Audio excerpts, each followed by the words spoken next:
Please be sure to like and subscribe so you don't miss our next video. The Tale of Resurrection. Lazarus risen in the tranquil village of Bethany, just outside the bustling city of Jerusalem. A sense of sorrow had enveloped the home of Mary and Martha. Their brother, Lazarus, lay in the tomb, having been dead for 4 days. The air was thick with grief, and whispers of their beloved brother's miracle began to fade into mere memories. Yet hope remained, but unwavering. John 11:1-3. Now a certain man was ill, Lazarus of Bethany, the village of Mary and her sister Martha. It was Mary who anointed the Lord with ointment and wiped his feet with her hair, whose brother Lazarus was ill. So the sisters sent to him, saying, "Lord, he whom you love is ill." Word reached Jesus, who was not far from Bethany. He was surrounded by disciples, sharing lessons of love and faith. When he heard of Lazarus' illness, he spoke calmly. "This illness does not lead to death. It is for the glory of God, so that the Son of God may be glorified through it." John 11:4. Days passed, and Jesus made his way to Bethany. As he approached the village, news of his arrival spread like wildfire. Martha, filled with a mix of sorrow and hope, hurried to meet him. John 20:21. So when Martha heard that Jesus was coming, she went and met him, but Mary remained seated in the house. Martha said to Jesus, "Lord, if you had been here, my brother would not have died." With tears in her eyes, Martha expressed the anguish that had gripped her heart. But Jesus, with compassion in his gaze, responded, John 11:23-24, "Your brother will rise again." Martha nodded, "I know he will rise again in the resurrection on the last day." Jesus took a breath, the weight of eternity in his words, and said to her, John 25:26, "I am the resurrection and the life. Whoever believes in me, though he die, yet shall he live, and everyone who lives and believes in me shall never die." Do you believe this? Yes, Lord, I believe that you are the Christ, the Son of God, who is coming into the world. Martha's faith lit a small flame in the darkness as she rushed to find her sister.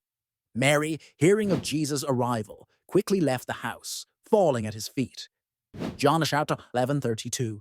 When Mary came to where Jesus was and saw him, she fell at his feet, saying to him, "Lord, if you had been here, my brother would not have died." The sight of Mary in despair tore at Jesus' heart.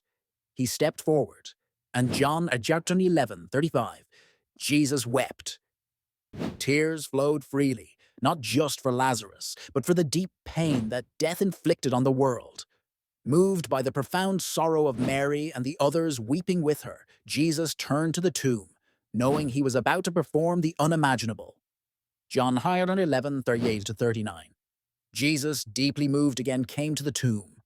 It was a cave, and a stone lay against it. Jesus said, "Take away the stone."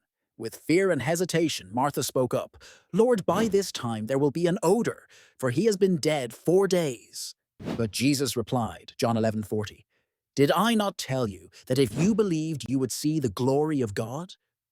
The stone was rolled away, and a hush fell over the crowd.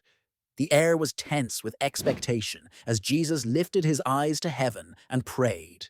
John 11:41-42. "Father, I thank you that you have heard me. I knew that you always hear me, but I said this on account of the people standing around, that they may believe that you sent me."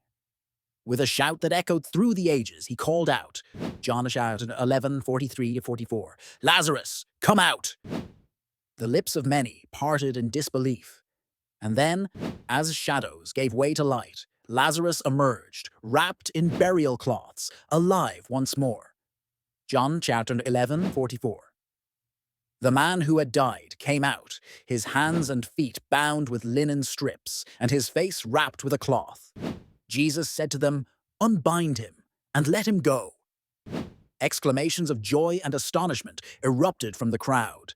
Mary and Martha's cries transformed into shouts of triumph, for the brother they thought lost to the depths of death had returned to them, alive in a way more profound than before. In this moment, Jesus not only fulfilled the hope of two sisters, but also offered a glimpse of divine power, the resurrection that would redefine life and faith for generations to come. And as the people filled the streets of Bethany that day, they spoke not only of Lazarus, but of the man who brought hope back to life, of the God who walks among them, and of the resurrection that would echo into eternity.